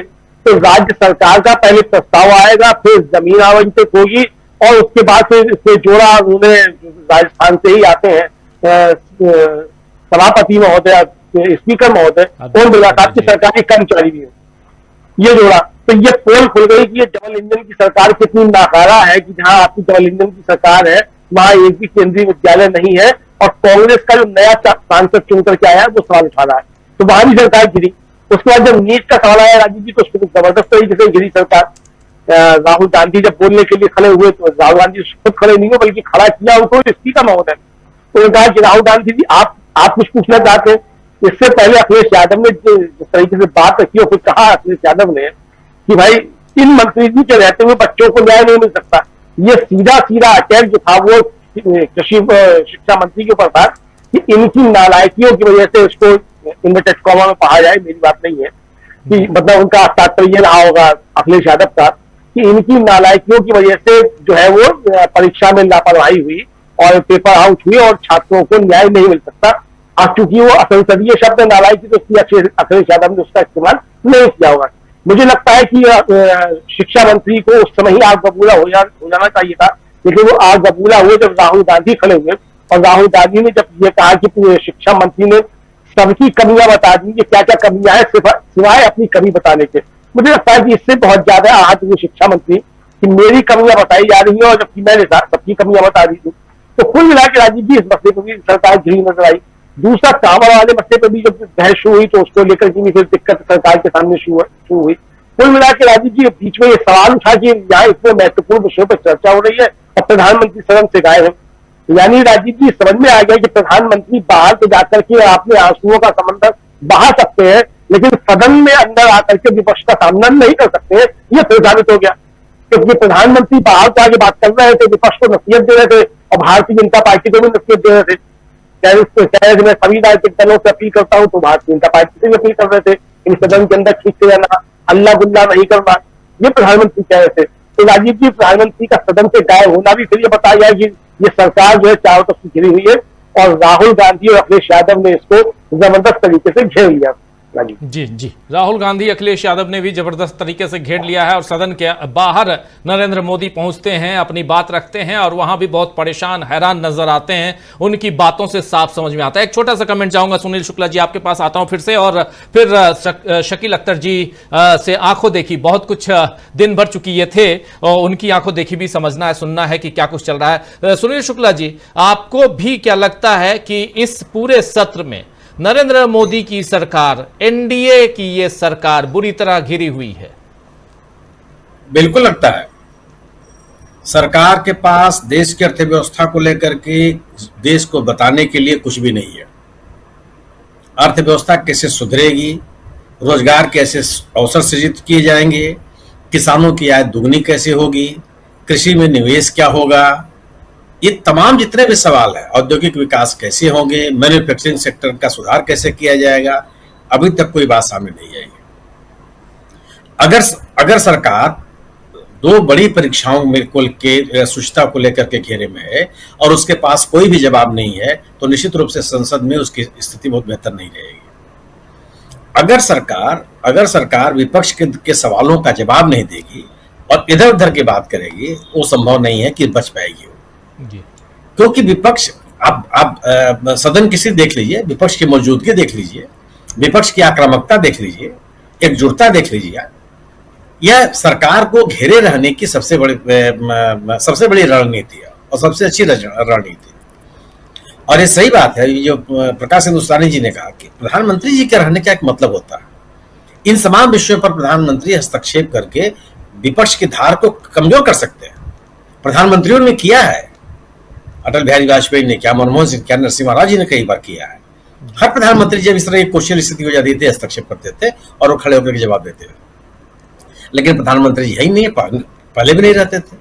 तो सदन से गायब हो जाना या विषयांतर करने की कोशिश करना, यह जवाब नहीं है। इससे आप और घिरते चले जाएंगे। आपको जो जनता के सवाल है उनका जवाब देना पड़ेगा। आपको ये बताना पड़ेगा कि ये जो कांवड़ यात्रा में आपने लोगों के नाम लिखने के लिए आदेश दिए थे, क्यों दिए थे, आप इससे क्या हासिल करना चाहते थे। या तो सरकार, जो विपक्ष आरोप लगा रहा है कि आप ध्रुवीकरण की राजनीति और नफरत की राजनीति करना चाह रहे थे, उस आरोप को स्वीकार कीजिए। अन्यथा आप अपने गवर्नेंस के तरीके बताइए कि नहीं हमारे ये नहीं हो, ये कारण है, आप इस विषय से ही भाग रहे हैं।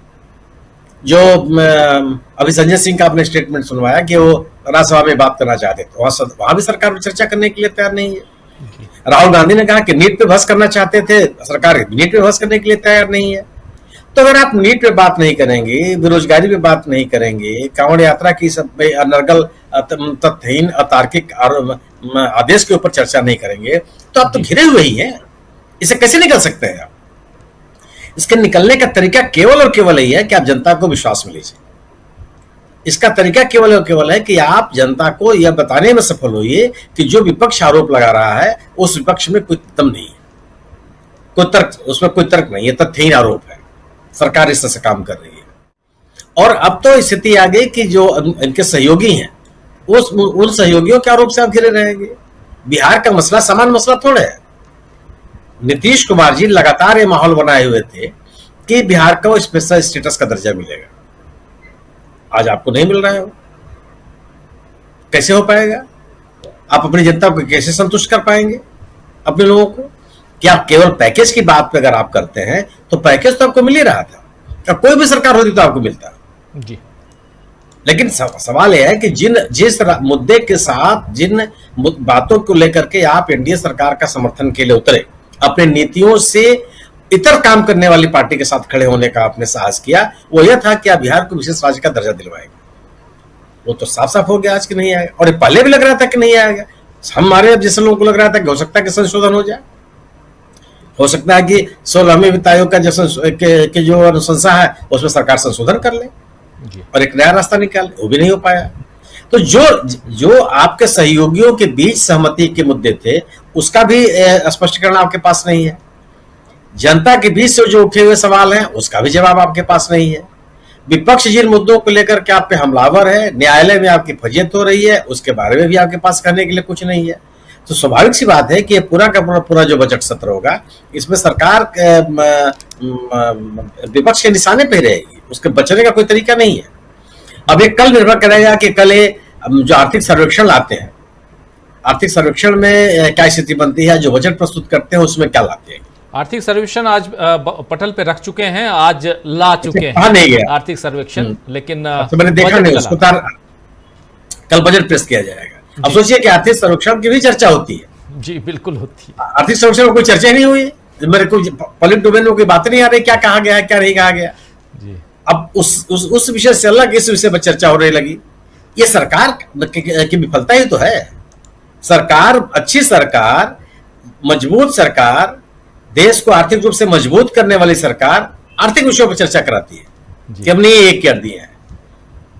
अगर आप आर्थिक विषयों पर चर्चा नहीं कराते तो आपका जो ये नारा है कि हम 5वीं अर्थव्यवस्था से 3री अर्थव्यवस्था रह जाएंगे, ये कैसे लोगों के गले उतरेगा। अब बजट है, कल देखिए बजट में क्या आता है कि बजट की क्या स्थिति बनेगी, बजट में कितना लोगों को राहत देते हैं। टैक्सेशन से कोई अर्थव्यवस्था नहीं सुधरती है, कर लगा देने से किसी देश की अर्थव्यवस्था सुधरी है ना किसी देश की अर्थव्यवस्था सुधरेगी। जब तक आप मैन्युफैक्चरिंग सेक्टर को बहुत प्रमोट नहीं करेंगे, आर्थिक विषमता को दूर करने का प्रयास आप नहीं करेंगे, निवेश को बढ़ावा नहीं देंगे, तब तक आप अर्थव्यवस्था को बेहतर नहीं कर सकते। अभी कल ही जानकारी होगी कल किस रूप में बजट को ला रहे हैं। तो मेरा अपना मानना है कि जो जनता के सवाल है वो गंभीर है और उन सवालों की जवाबदेही का जवाब सरकार आम जनता को दे नहीं पा रही है। और ऐसी स्थिति में पूरे सत्र भर मुझे लगता है कि मोदी सरकार विपक्ष के निशाने पे ही रहेगी। जी बिल्कुल बिल्कुल, आप सही कह रहे हैं। आर्थिक सर्वेक्षण पर मल्लिकार्जुन खड़गे ने जो प्रतिक्रिया दी है उसमें उन्होंने कहा है कि मोदी सरकार की नाकामियों पर चमचमाते हुए खोखले लिफाफे की तरह ये आर्थिक सर्वेक्षण है, ये कहा है मल्लिकार्जुन खड़गे ने। और गौरव गोगोई ने कहा है कि आर्थिक सर्वेक्षण जमीनी हालात से बिल्कुल परे, असलियत में लोगों के हालात ठीक नहीं हैं। ये आर्थिक सर्वेक्षण पर आज प्रतिक्रियाएं आई हैं अलग अलग विपक्षी दलों और खासकर कांग्रेस पार्टी की तरफ से। लेकिन एक बात बहुत मज़ेदार, बहुत इंपॉर्टेंट है, समझना चाहता हूँ शकील जी। सबसे बड़ी चीज़ कि आप तो चूंकि सुबह से लेकर शाम तक वहाँ रहते हैं, सदन में दोनों सदनों की गतिविधियों को देखते हैं, कवर करते हैं, लोगों से मुलाकात होती है, नेताओं से मुलाकात होती है, सांसदों से मुलाकात होती है। आज नरेंद्र मोदी जी जब अपना भाषण, अपना बयान दे रहे थे मीडिया के सामने, तो उसमें यह भी कह रहे थे कि आखिरी जो राजनीति करनी है विपक्ष को वो जनवरी 2029 में कर लेना, उसके बाद 6 महीने का वक्त रहेगा, राजनीति कर लेना और अभी काम कर लें। राजनेता राजनीति नहीं करेगा तो क्या करेगा? और ये कहने का मतलब क्या वो अपने नेताओं को कह रहे हैं कि अभी तुम राजनीति मत करो, बयानबाजियां बंद? इन तमाम मसलों पे ऐसी जो बातें होती हैं, इस पर उनके ही साथी विपक्ष के लोग क्या कुछ कहते हैं। बहुत लोगों से ऑफ रिकॉर्ड बातें होती होंगी आपकी, और मैं ये नहीं कहूंगा कि आप यहां नाम लीजिए किसी का, ऑफ रिकॉर्ड में नाम नहीं लेना चाहिए, लेकिन जरूर बताइए कि लोग कहते क्या हैं। देखिए राजीव जी, कुछ बातें बताते हैं मैं आपको। आपने कहा कि दोनों सदनों में जाते हैं। जी हां, सही अगर कहा जाए तो जाते थे। नई संसद में दोनों सदनों के बीच इतनी दूरी है कि हम ही नहीं, बाकी भी जो लोग दोनों सदन कवर करते हैं उनके लिए मुश्किल हो जाता है। एक सदन से दूसरे सदन में जाने। बने रहिए, परिचर्चा अभी जारी है।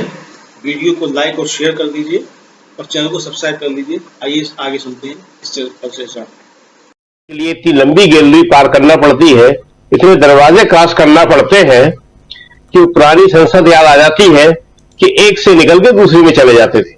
आपको भी याद होगा जी। और वहां पे एक जगह फोन रखते थे हम लोग और वहीं से आके उस फोन से अपना मैसेज देते थे, काम करते थे, खबर देते थे और वापस गैलरी में पहुंच जाते थे।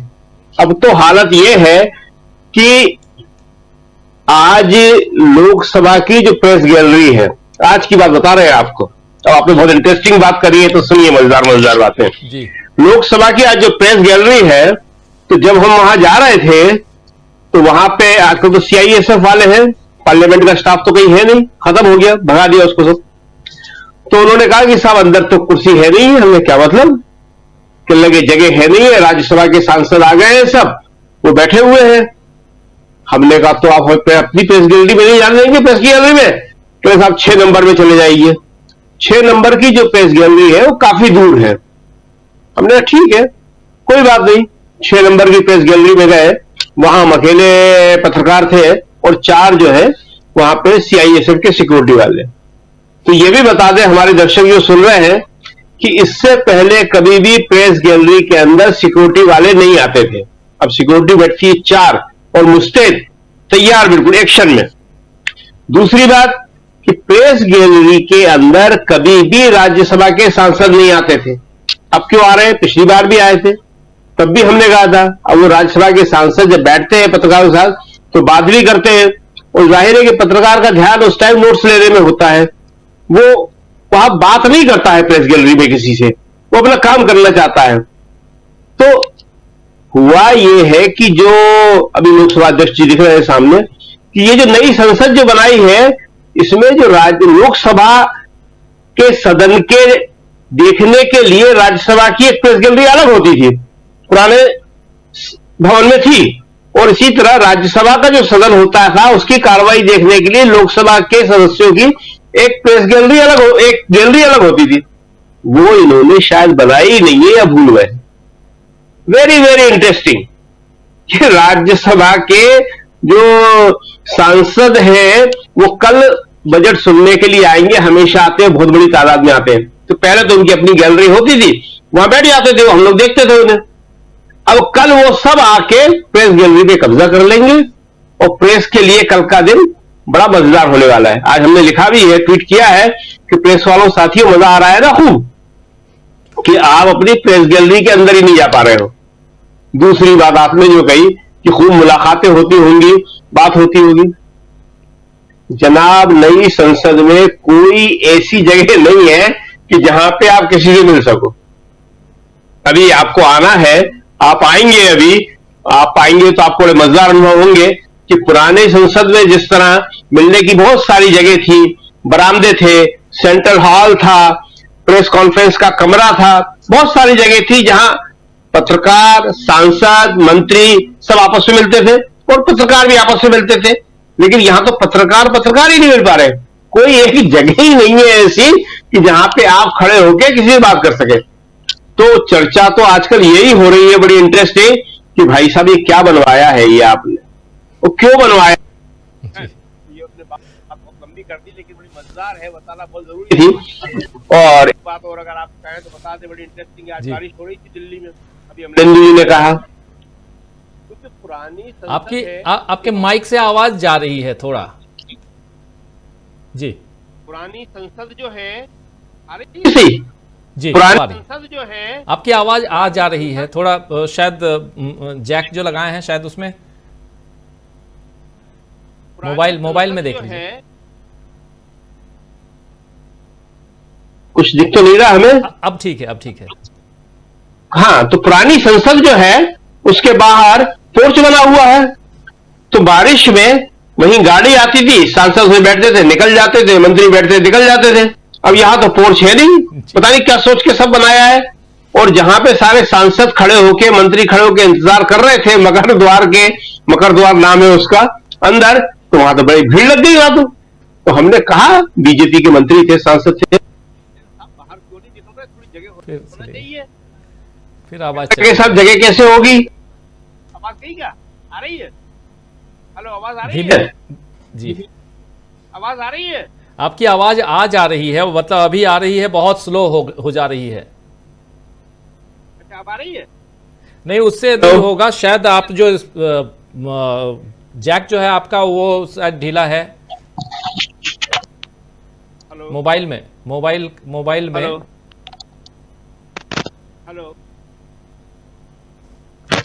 हेलो जी, अभी आ रही है जी। हेलो जी आ रही है। हाँ, तो वहां पे जो है ये सारी चीजें ऐसी बना दी है उन्होंने, और यही चीज बताती है कि प्रधानमंत्री जी जो है किस तरह चीजों को कैजुअली ले रहे हैं, और उनका एकमात्र उद्देश्य है कि वो सिर्फ अपना जो है वही प्रोपोगंडा, अपनी ही इमेज मेकिंग, और इसी में वो पूरी तरह से लगे हुए हैं। तो देखिए ये सब जो चीजें हैं इसका असर अब दिखने लगा है। पहले जो था विपक्ष कमजोर था, लेकिन इस बार विपक्ष एक भी है और विपक्ष मजबूत भी बहुत है। और राहुल गांधी इस बार जो है बड़े सीधे अंदाज में, सधे हुए अंदाज में बिल्कुल जनता से जुड़े हुए मुद्दे उठा रहे हैं। और ये जनता के जो मुद्दे राहुल गांधी उठा रहे हैं, इससे जो है सत्ता पक्ष में बहुत बेचैनी है। देखिए जब प्रधानमंत्री अपने आप को कमजोर दिखा रहे थे, तो आपने ये पूछा कि चर्चाएं क्या हो रही हैं, तो जनाब चर्चा ये हो रही थी कि लोग कह रहे थे कि बाइडेन कमजोर थे तो छोड़कर चले गए। हमने कहा क्या कहना चाह रहे हैं आप? कैसा? हम तो खाली यही कह रहे हैं कि बाइडेन साहब कमजोर थे लेकिन छोड़कर चले गए। तो हमने कहा आप ये कहना चाह रहे हैं कि हमारे प्रधानमंत्री जी भी छोड़कर चले जाएं? तो इस तरह संकेतों में तो थोड़ा बहुत कोई सत्ता पक्ष का आदमी बोल देता है, लेकिन अगर आप सोचो कि वो खुल के बोल दे तो अभी भी थोड़ा सा एक भय का वातावरण है। लेकिन ये बात लोग जरूर कर रहे हैं कि जो प्रधानमंत्री कह रहे हैं कि मुझे बोलने नहीं दिया, तो जब राष्ट्रपति के अभिभाषण पर विपक्ष के नेता राहुल गांधी बोलने खड़े हुए थे, तो उस वक्त तो मोदी मोदी के नारे लगाए। प्रधानमंत्री बैठे हुए थे, उन्होंने मना नहीं किया कि भाई नेता प्रतिपक्ष बोलने के लिए खड़ा हुआ है, आप मेरे नारे क्यों लगा रहे हो। और जब प्रधानमंत्री खड़े हुए तो विपक्ष की तरफ से कोई इस तरह के नारे नहीं लगे, किसी ने उनको बोलने से रोकने की कोशिश नहीं करी। तो ये जो सारी की सारी बातें हैं ये बड़ी इंटरेस्टिंग है कि अब ये सत्र शुरू हुआ है, आज तो ये पहले दिन थे, तो अब देखते हैं आगे आगे क्या होता है। लेकिन ये बात सही है कि आगे आगे जो है इस बार प्रधानमंत्री मोदी के लिए बहुत मुश्किल होने वाला है ये सत्र, क्योंकि न केवल राहुल गांधी, अखिलेश यादव, बाकी लोग, डीएमके के लोग और तृणमूल कांग्रेस के लोग, ये सारे के सारे जो है बहुत ही तीखे अंदाज में सरकार से सवाल कर रहे हैं। और चूंकि सरकार के पास कोई जवाब नहीं है और न उसको जवाब देना है न देना चाहती है, तो इसलिए सरकार की मुश्किलें बढ़ेंगी। जी राजीव जी। जी बिल्कुल, सरकार की मुश्किलें कैसे बढ़ रही हैं इस पे हम चर्चा कर रहे हैं। और चर्चा यहां से, चूंकि आज से बजट सत्र की शुरुआत हुई है, आर्थिक सर्वेक्षण जो है, आर्थिक सर्वे या इकोनॉमिक सर्वे जिसको कहते हैं, वो आज पटल पे सदन में रख दिया गया है। और हालांकि उस पर कोई चर्चा नहीं, और कल बजट पेश होना है, लेकिन उससे पहले राहुल गांधी ने जो चर्चा छेड़ी वो बात बहुत दूर तक गई और बहुत तीखी वो बात लगी, क्योंकि राहुल गांधी ने साफ साफ कह दिया कि आपके पास पैसा है तो आप खरीद सकते हैं, यानी रिजल्ट को भी।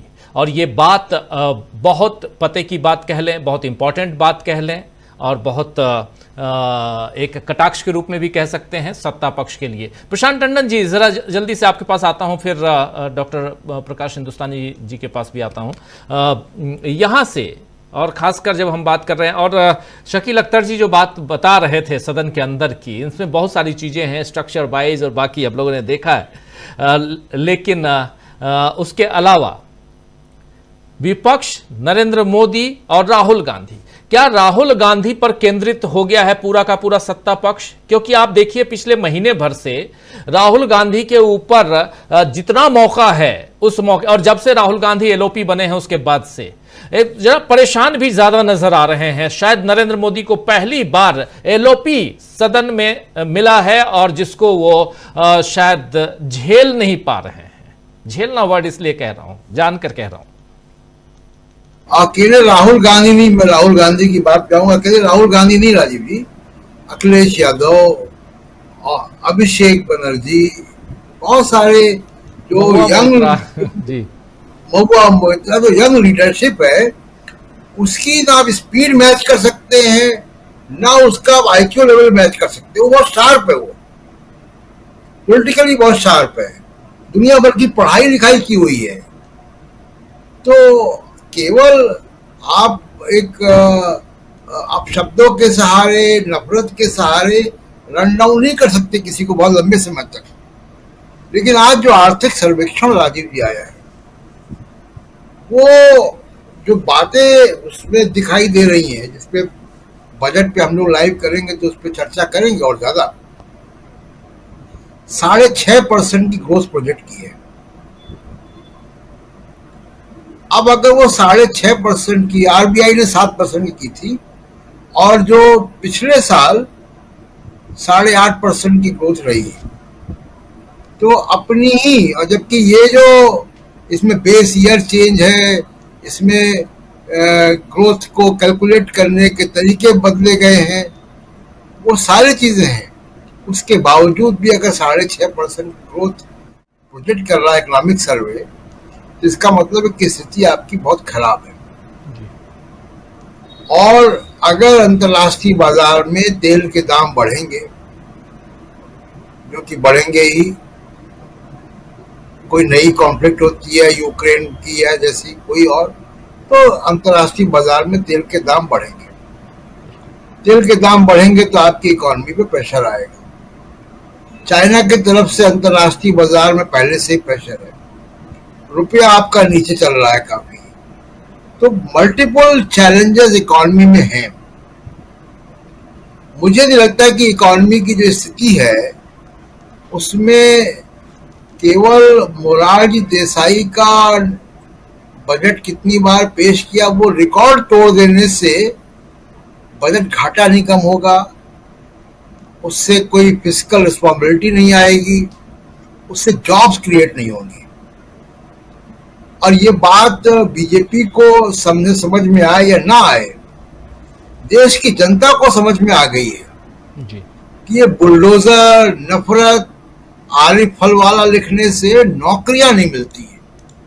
इसलिए आप देखिए कि सुप्रीम कोर्ट का तो फैसला आया जो स्वागत योग्य है, लेकिन कांवड़ियों की तरफ से भी इस फैसले के बावजूद जिस तरीके के वीडियोस हमने देखे, जिस तरीके के संदेश कांवड़ियों की तरफ से आए, वो नफरत में नहीं गए। इसका मतलब है कि जो राहुल गांधी की मोहब्बत की दुकान का जो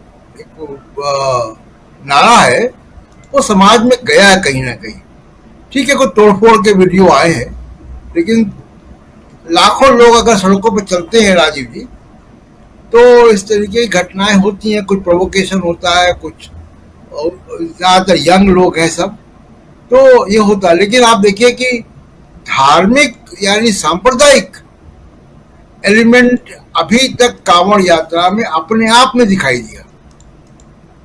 सुप्रीम कोर्ट ने अब रोक लगा दी, उसका एक अलग प्रभाव है और वो बड़ा अच्छा किया। वो नहीं रोक लगाते तो एक बड़ा गलत संदेश समाज में जाता, जो कि डेमोक्रेसी के लिए और भारत की छवि के लिए अच्छा नहीं होता।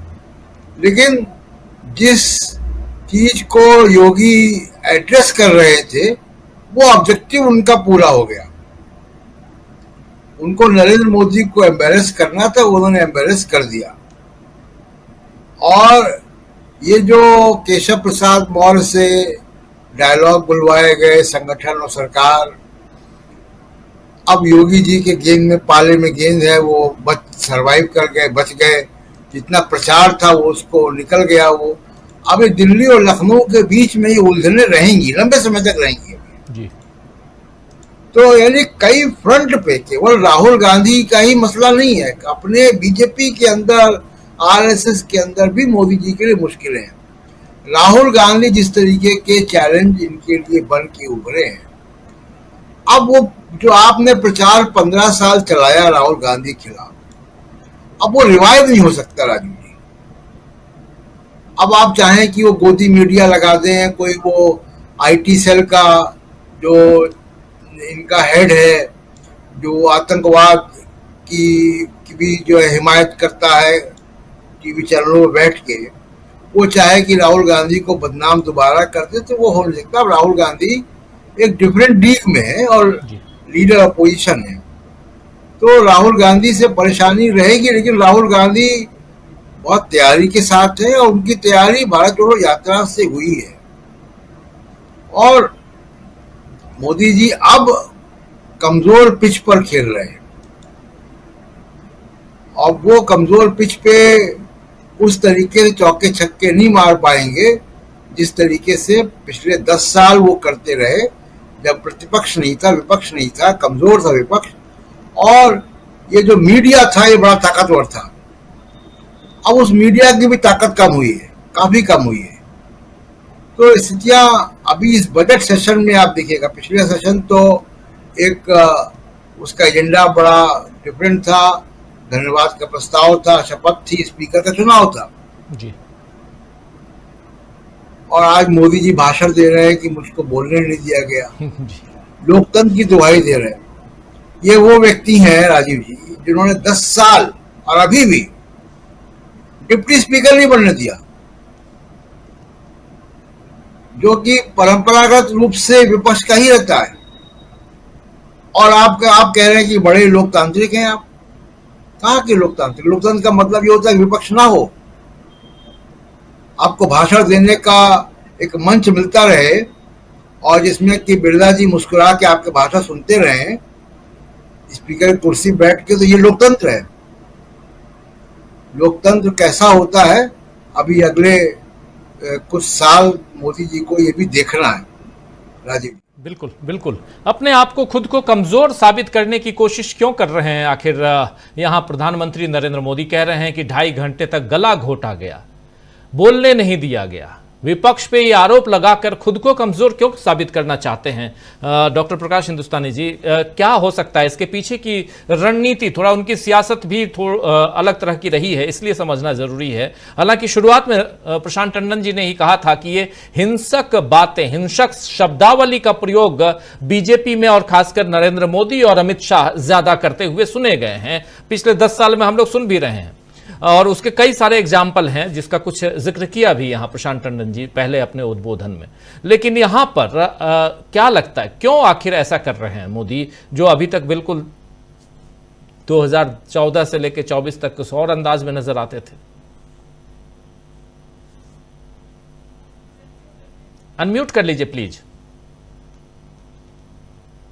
जिस तरीके से नरेंद्र मोदी जी राजनीति करते हैं उसमें उनकी राजनीति के 2 चेहरे हैं। एक चेहरा है जो दिखने वाला है, जैसे वो पहली बार मुख्यमंत्री बनने वाले केजरीवाल से मिले, तब उन्होंने कहा कि भाई आप जीते हो, बहुत अच्छा है, हम मिलकर दिल्ली को वर्ल्ड क्लास राजधानी बनाएंगे। लेकिन नहीं, बाद में उनके साथ क्या हुआ सब जानते हैं।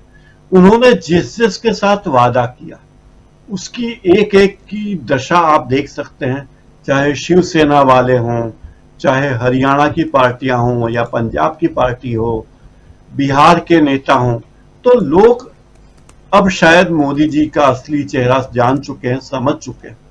और अब उनके लिए मुश्किल ये आ रही कि अब जब वे अभिनय करते हैं या कोई नया तरीका अपनाते हैं तो उसे कोई भी उस पर कोई भरोसा करता नहीं।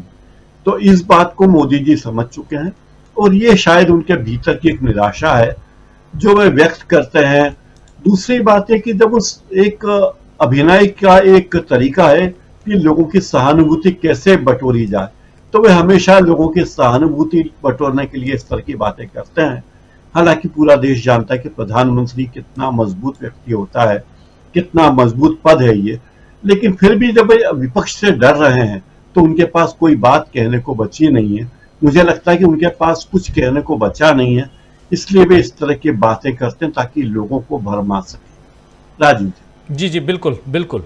इस बीच धर्मेंद्र प्रधान शिक्षा मंत्री, उनका एक ट्वीट है, चलते चलते बता देता हूं। लिख रहे हैं कि विपक्ष के नेता यानी राहुल गांधी और उनका गुट घड़ियाली आंसू बहा रहा है। यूपीए शासन के दौरान और जब अखिलेश यादव उत्तर प्रदेश की सत्ता पर काबिज थे, तब पेपर लीक की जमीनी हकीकत दोनों के लिए यानी राहुल गांधी और अखिलेश यादव दोनों के लिए संकट का पिटारा खोल देगी। उस बारे में अगर हम यहाँ बात करेंगे तो, और हो सकता है कि राहुल गांधी अनुचित प्रथाओं के मूल सिद्धांतों और गणित को भी अच्छी तरह से समझते हों। ये बताता है कि कांग्रेस सरकार क्यों और अनुचित आचरण, ये सारी चीजें वो बता रहे हैं, खासकर राहुल गांधी के ऊपर, क्योंकि राहुल गांधी ने आज सीधा हमला बोला है और कह रहे हैं कि क्या नेता प्रतिपक्ष बता सकते हैं कि कांग्रेस पार्टी ने किस मजबूरी, दबाव और किन कारणों से अनियमितताओं पर अंकुश लगाने के लिए कानून लाने से इनकार कर दिया था। 2010 के बिल की बात हो रही है जिसका जिक्र यहाँ पहले हो चुका है, हम लोग चर्चा कर चुके हैं। तो शायद मुझे ध्यान आ रहा है कि शकील अख्तर जी ही उस बारे में बता रहे थे।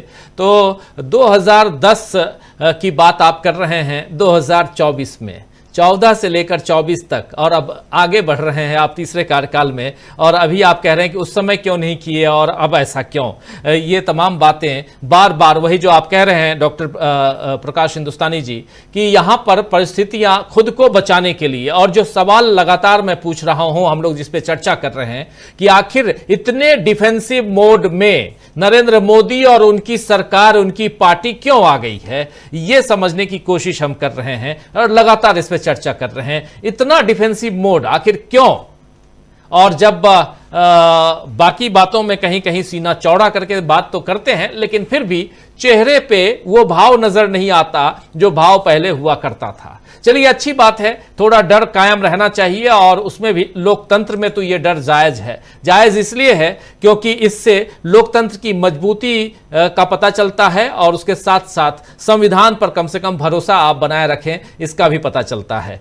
चलिए, इस कार्यक्रम को समाप्त करने की इजाजत चाहता हूं। बहुत बहुत शुक्रिया अदा करता हूं क्लोजिंग कमेंट के लिए डॉक्टर प्रकाश हिंदुस्तानी जी, प्रशांत टंडन जी, शकील अख्तर जी, अमलिंदु उपाध्याय जी, और साथ में जुड़े थे सुनील शुक्ला जी। आप सब आशा है ये कार्यक्रम आपको पसंद आया होगा। इस वीडियो को ज्यादा से ज्यादा शेयर करें, लाइक करें और कमेंट करके बताएं आपकी राय क्या है। और अगर आपने हमारा यूट्यूब चैनल अभी तक सब्सक्राइब नहीं किया है तो तुरंत इसको सब्सक्राइब कर लीजिए और बेल आइकन भी दबा दीजिएगा, ताकि अगली जब वीडियो अपलोड हो तो आपके पास इसका नोटिफिकेशन पहुंच सके। और अगर आपने हमारा फेसबुक पेज फॉलो नहीं किया है, फेसबुक पेज को भी फॉलो करें। धन्यवाद।